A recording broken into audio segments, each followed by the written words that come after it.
Okay, kind of jump into this. The aggravated assaults are basically reports. Had one person that was kicked, somebody was threatened with a gun, and then a couple of cars ended up hitting each other. One person said it was intentional, but no serious injuries from any of those. The disorderly, that was a phone call. The embezzlement was a car that was loaned out. Family offenses are reports. The frauds, kind of our normal stuff, ID thefts, credit cards, a couple other reports in there.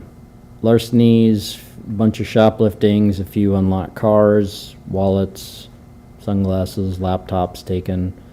Narcotics, no big quantities, but there's one, I guess, maybe of interest that was yesterday afternoon.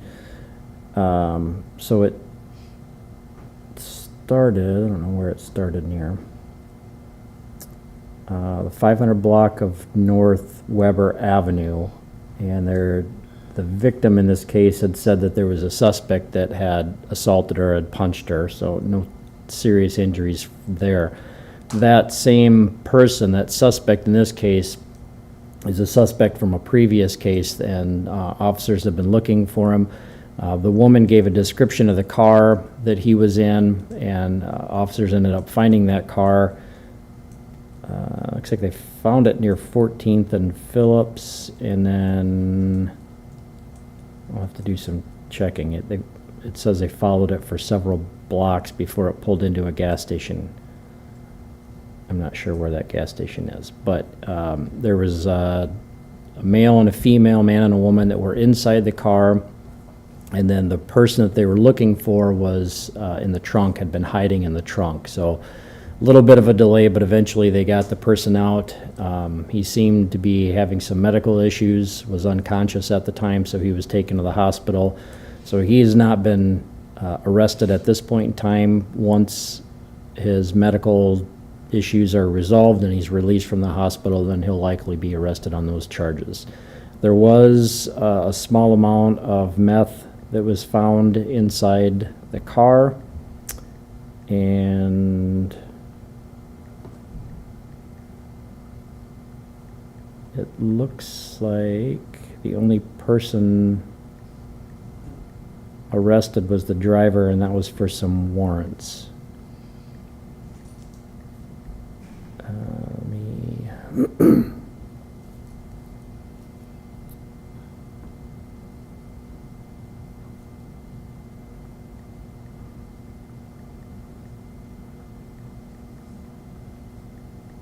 Yeah, the driver had a couple of misdemeanor warrants, and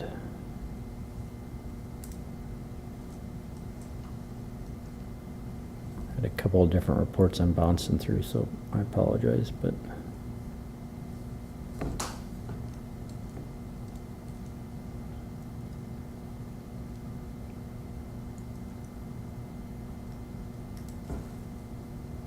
yeah, it was just a small amount of meth, but nobody was arrested or charged for that possession.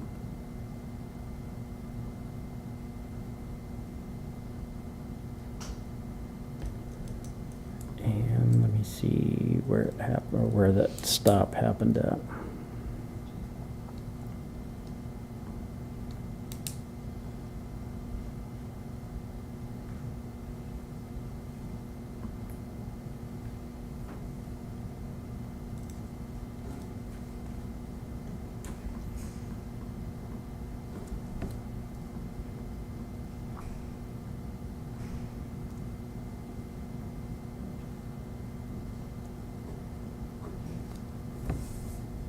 So 24th in Minnesota, I believe, is where the traffic stop happened.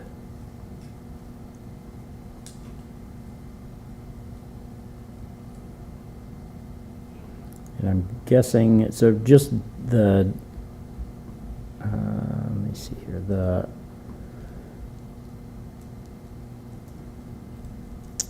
earlier case involved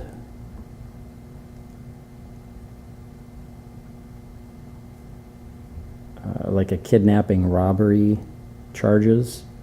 And so obviously because of the seriousness, and I think they had information that he may have had some type of weapon, and so because of that, there was, I think traffic on Minnesota was probably shut down for a time, and it was really an abundance of caution. So obviously no weapons were used in this one, but once they found him unresponsive in the trunk, then he was taken to the hospital for medical treatment. So since I hasn't been arrested or charged, I can't give out a name at this point in time. Clear as mud. Anything else on that? Okay. Other narcotics, no big quantities on those. The sex offenses, those one of them was a report. The others are all sex offenders that didn't change their address. Simple assaults, nothing big from those. Nothing suspicious with the unattended death. The vandalisms, a lot of windows, house, apartment, and car windows. There's also some graffiti and tires that were slashed. Nothing concentrated in one certain area. And the weapons violation, that was some parole officers that were doing a parole search and found a parolee that was in possession of a firearm, and so they notified police. So no threats or anything like that, but the person was arrested for possession of a firearm by a former drug offender, since obviously they were not supposed to possess a weapon. That's it, unless you guys have anything else. Okay, thanks.